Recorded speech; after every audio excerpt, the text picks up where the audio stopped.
Hi, it's Mitz from My Life Mitz. Thank you so much for stopping by. Since I received some good feedback about my first rambling journal with me video, I thought I would do another one. And as you can see here, I'm back in my Hobonichi Techo.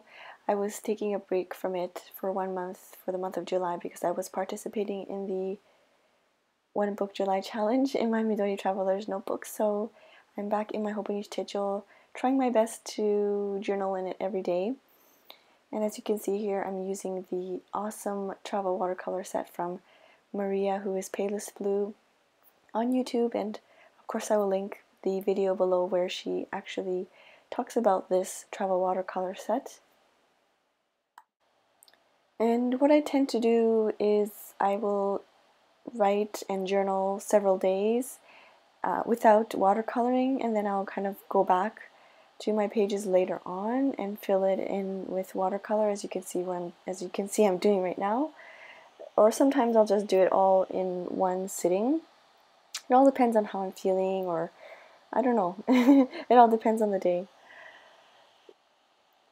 So I'm now finished my summer vacation. It went by way too fast.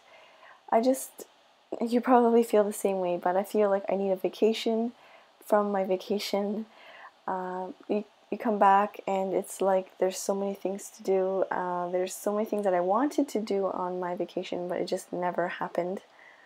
We actually didn't really go anywhere for long periods of time. I guess you'd call it a staycation. We went to various places nearby, but we never really, I don't know, went far away. We were thinking of taking a trip to somewhere in Asia because I don't know, the tickets are not that expensive. Like, for example, going to Korea, it's not very expensive for the flight, but we ended up just, let's save our money and go somewhere else at the end of the year. So we have been doing a lot of research. We've been thinking about Bali, we have been thinking about Guam. Guam is only, I think, 3 to 4 hours from Japan, and if we were to go to Guam from Canada, it would be so expensive. Same with Bali, it would, be so expensive. So we were thinking maybe those spots. We were also thinking of Malaysia.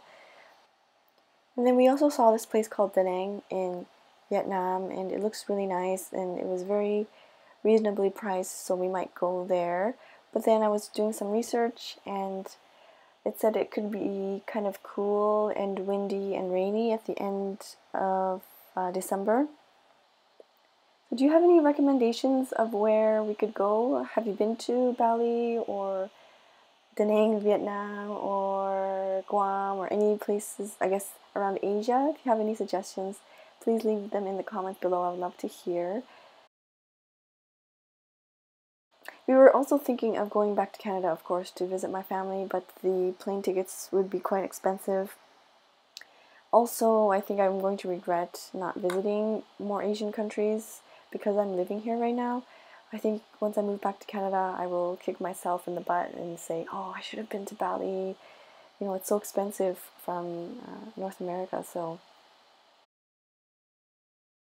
Our goal for the end of the year, vacation-wise, is we want to go somewhere where we can relax and take it easy, but also be able to do a little bit of sightseeing.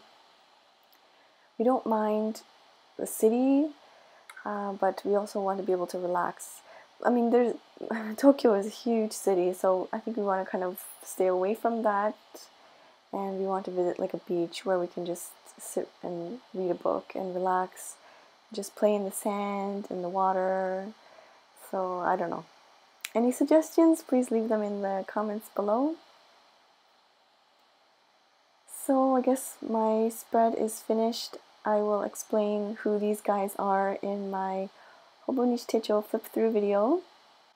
It should be coming up next, so stay tuned for that.